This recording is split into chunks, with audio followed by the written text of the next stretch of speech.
But first, what about Donald Trump? Now, if you or I had got 34 convictions held up against us, if there was a chance of us going to jail, there's a chance you'd probably stay at home on the first chance that you got.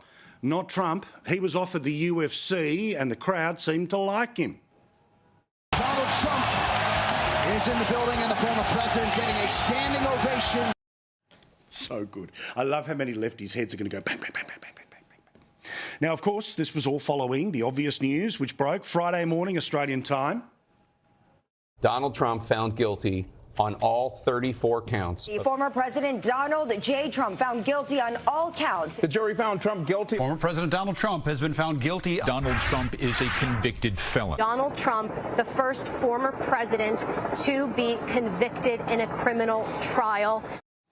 Now, the left, well, they were sliding off their chairs with excitement about all of this because finally they had got their man. He is now a convicted felon, and a big asterisk, they say, exists over the 2016 election.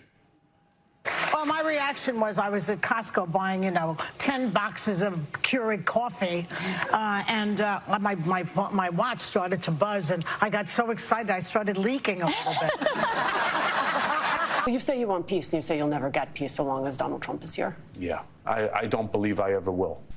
It's an unbelievable story. A guy that was made by New York was just in some ways, you could argue, broken by New York. The test for us now as a country is whether or not this former president and his allies will have succeeded in trying to undermine the rule of law so that people reject this as a legitimate function of the rule of law in our country.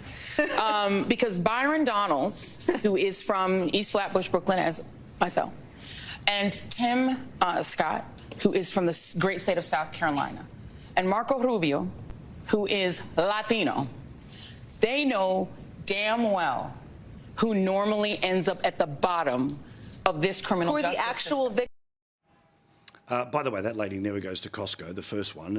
And what point exactly is she making here? Anyway, they were very excited. They remain excited. They will continue to be excited until the appeals process either upholds or destroys what the New York court did. Now, of course, all of these people, if they're talking about Latino or African-American defendants, would have plenty to say about a justice system if it was deep, dark Alabama. But because this is bright and beautiful New York City, justice has been done. But on the right, of course, they believe, well, now that they have done this to Trump, it is time to start drawing up lists and do it in reverse. Right now, what we need is steely resolve. I hope all of you are angry. I hope you're hurt. I hope you see what's happening to your republic. I hope you see it all. I want you to internalize it, and I want that channeled in what is going to be an enormous outburst of energy downrange to defeat this. The only way it's going to be defeated is at the ballot box. And when we win at the ballot box and close the deal this time, we can start to take this apparatus apart. Not just jail, they should get the death penalty. We actually used to have the punishment for treason in this country. First reaction was, wow, they'll actually hurt us. Like they would execute us, me, I'll just say, speak for myself, and there would be an MSNBC panel of former federal prosecutors telling their audience that I deserved it, and they'd be laughing. And the Lincoln Project would send out a, congratulatory tweet. Now, like you, I've had a couple of nights to sleep on it, and you try to work out. You try to think, okay, is this the red line that now Trump is a convicted felon, that you can no longer want him to win the presidency in November? Or is it an example of a system that was twisted in every way possible to get the verdict so they could have the title of convicted felon?